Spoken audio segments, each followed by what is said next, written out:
Puji Tuhan, selamat pagi, salam sejahtera di dalam kasih Tuhan Yesus Kristus. Pagi ini saya mau mengajak kita untuk kembali merenungkan ya di dalam kebenaran firman Tuhan, saudara-saudara. Itu di dalam 2 Petrus pasal 1 ayat 3 sampai ayat yang ke-8. 2 Petrus pasal 1 ayat 3 sampai ke-8, panggilan dan pilihan Allah. Karena kuasa ilahinya telah menganugerahkan kepada kita segala sesuatu yang berguna untuk hidup yang saleh oleh pengenalan kita akan Yesus yang telah memanggil kita oleh kuasanya yang mulia dan ajaib. Dengan jalan itu ia telah menganugerahkan kepada kita janji-janji yang berharga dan sangat besar, supaya olehnya kamu boleh mengambil bagian dalam kodrat ilahi dan luput dari hawa nafsu duniawi yang membinasakan dunia. Justru itu karena kamu harus dengan sungguh-sungguh berusaha untuk menambahkan kepada imanmu kebajikan dan kepada kebajikan pengetahuan, dan kepada pengetahuan penguasaan diri, kepada penguasaan diri ketekunan, dan kepada ketekunan kesalehan, dan kepada kesalehan kasih akan saudara-saudara, dan kepada kasih akan saudara-saudara kasih akan semua orang. Sebab apabila semuanya itu ada padamu dengan berlimpah-limpah, kamu akan dibuatnya menjadi giat dan berhasil dalam pengenalanmu akan Yesus Kristus Tuhan kita. Tetapi barang siapa tidak memiliki semuanya itu, ia menjadi buta dan picik, karena ia lupa bahwa dosa-dosanya yang dahulu telah dihapuskan. Puji Tuhan. Pagi ini saya mindahin anggrek ya, anggrek dari halaman rumah ke halaman samping ya. Jadi ini saya perhatikan ini ya, anggrek ini kalau ditanam di sela-sela mawar itu nggak terganggu pertumbuhannya. Malah ya dia rupanya karena nggak perlu banyak tanah kan begitu ya, betulnya ya. Tapi yang menjengkelkan kalau kita membersihkan rumput di bawah mawar itu pasti ya. Ini memang pasti kena durinya itu. Jadi tangan saya sering terluka, kaki saya sering terluka karena duri-duri mawar itu ya. Mengurusi tanaman-tanaman ya, itu perlu benar-benar sebuah perjuangan. Kenapa? Seperti saya pernah katakan bahwa rumput dan semak itu tidak pernah membiarkan kita beristirahat. Kalau saudara punya halaman lalu menanam entah sayur, entah bunga, entah tanaman buah, percayalah, rumput itu tidak akan pernah membiarkan kita beristirahat, saudara ya. Jadi kita harus terus menerus secara tekun untuk membersihkan rumput-rumput itu ya. Kadangkala rasanya menjengkelkan, membosankan. Tapi kalau kita berhenti sekali saja, rumput-rumput itu akan tumbuh dan mendesak, mengalahkan pertumbuhan daripada tanaman-tanaman itu. Demikian juga dengan iman kita kepada Yesus Kristus, saudara ya. Jadi banyak orang berpikir hanya cukup dengan iman, cukup dengan percaya Yesus, tidak perlu mengerjakan apa-apa di dalam hidup.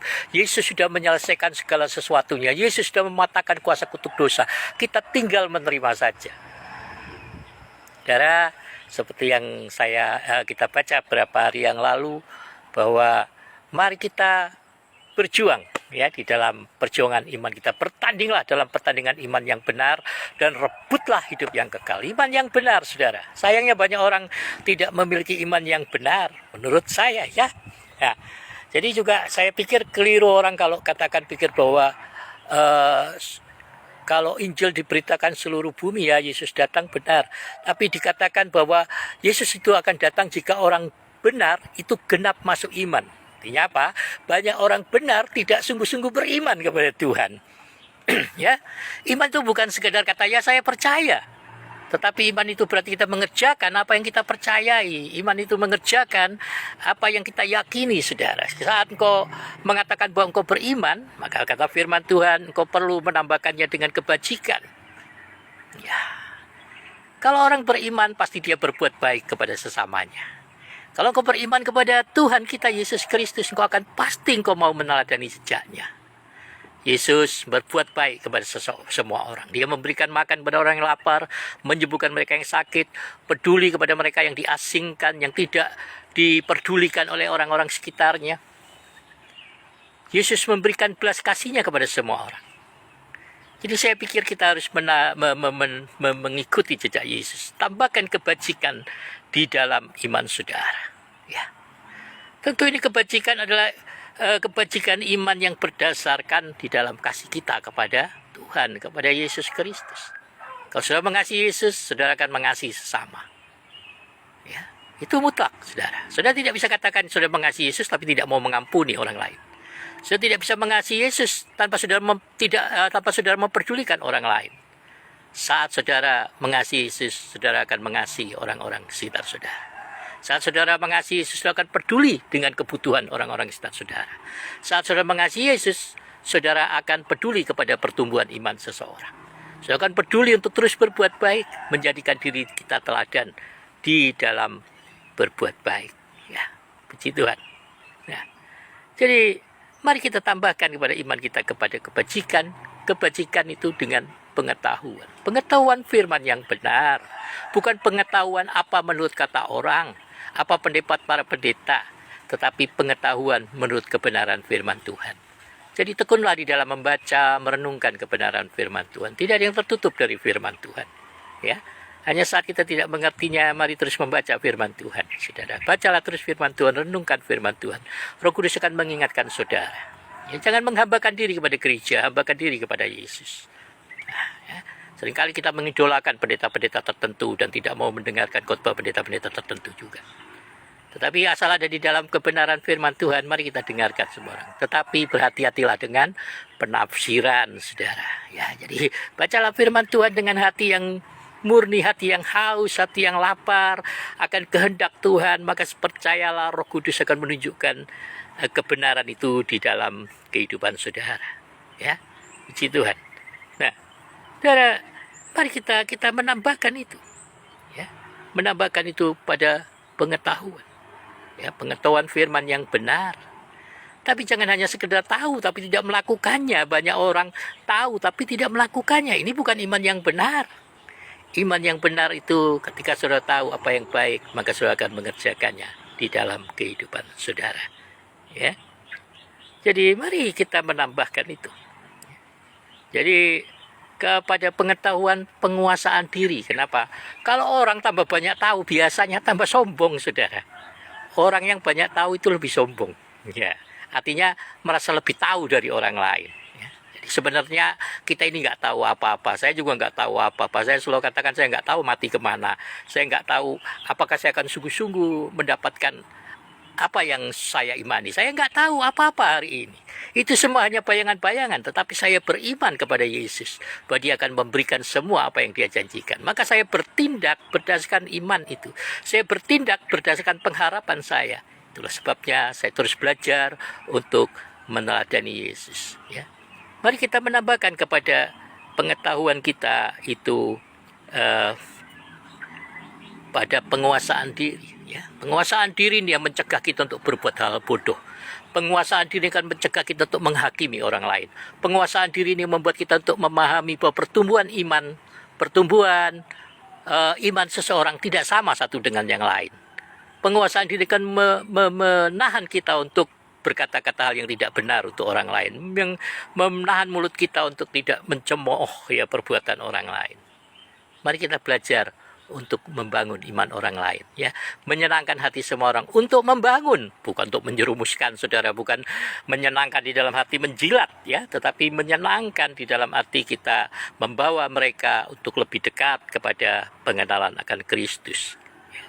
Dan dikatakan pada penguasaan diri, ketekunan. Nah, ini sudah seringkali kita nggak tekun. Saya seringkali nggak tekun, saudara. Lebih bersihkan rumput ini nggak tekun, jadi rumputnya, ya, kecepatan rumput tinggi ini lebih cepat dari tangan saya membersihkannya. Ya, mungkin perlu tukang kebun.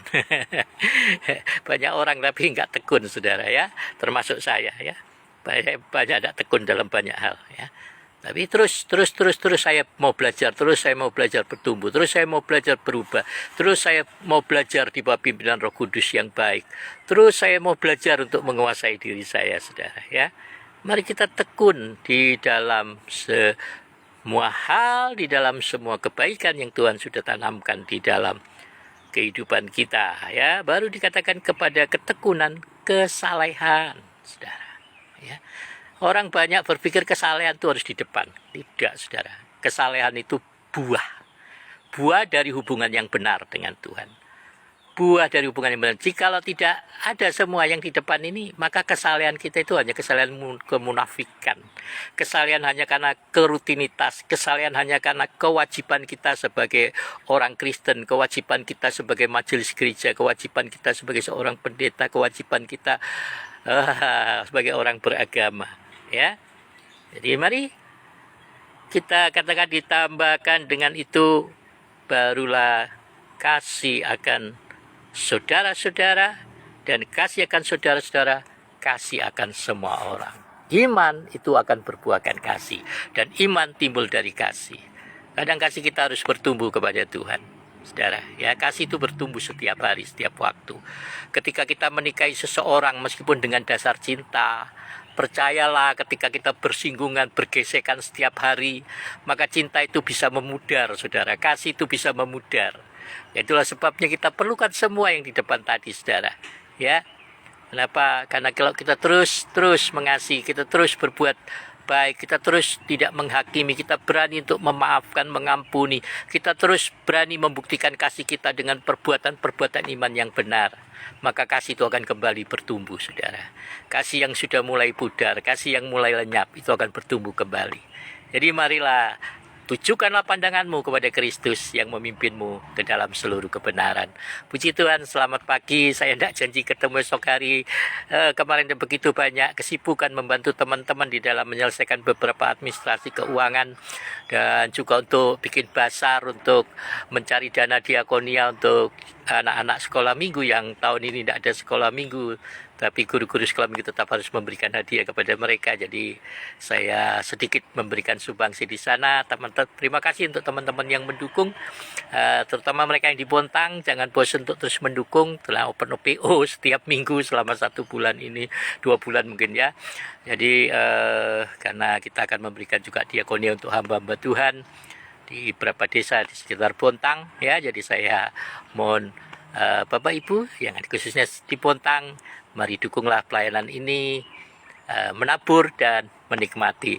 Puji Tuhan, selamat pagi, salam sehat untuk kita semuanya, dan saya percaya Tuhan akan memimpin saudara sepanjang hari ini, sehingga kemanapun saudara pergi, saudara akan beruntung, setiap usaha pekerjaanmu akan berhasil, dan semua apa yang kau jamah boleh menjadi berkat.